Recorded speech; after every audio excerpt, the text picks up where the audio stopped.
Welcome to Chapter 19 of our English Grammar series. In this lesson, we are going to learn about quantifiers. Quantifiers are words that tell us how much or how many of something we have. This is a very important topic because we use quantifiers every single day in English. By the end of this lesson, you will understand the difference between countable and uncountable nouns, and you will know exactly which quantifiers to use with each type. So let us get started. Now, let us begin with countable nouns. Countable nouns are nouns that we can count.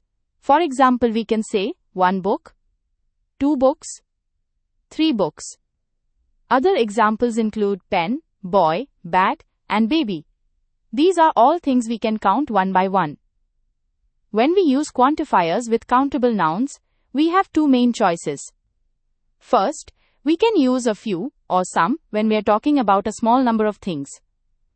Second, we can use many or a lot of when we are talking about a large number of things. Remember, a few and many are specifically for countable nouns. Next, let us talk about uncountable nouns. Uncountable nouns are nouns that we cannot count individually. For example, we cannot say 1 sugar, 2 sugars in the grammatical sense.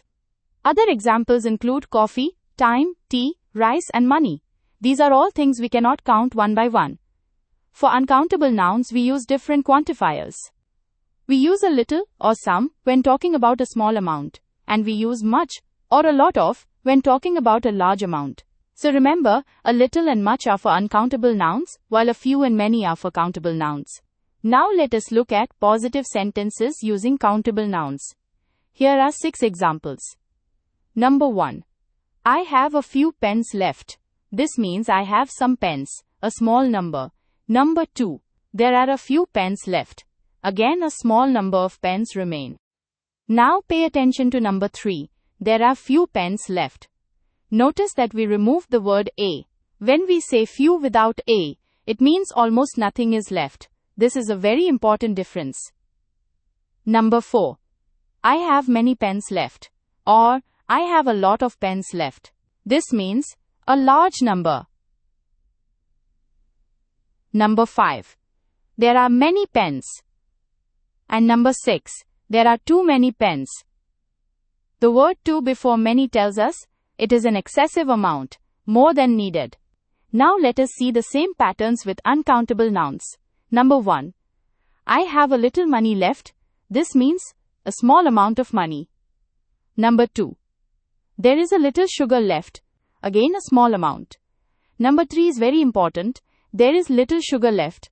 Just like with few, when we say little without a saman kanto, it means almost nothing is left. This is a key point to remember. Number 4. I have much money. Or zolmo, I have a lot of money. A large amount. Number 5. There is much sugar. And number 6. There is too much sugar. Too much means more than what is needed or wanted. Notice that for uncountable nouns, we use is instead of are, because uncountable nouns are treated as singular. Let us now look at negative sentences. In negative sentences, we can use the word no with both countable and uncountable nouns. On the left side, we have countable noun examples. Number 1. I have no pen to write homework. Number 2. I have no pens left with me. Number 3.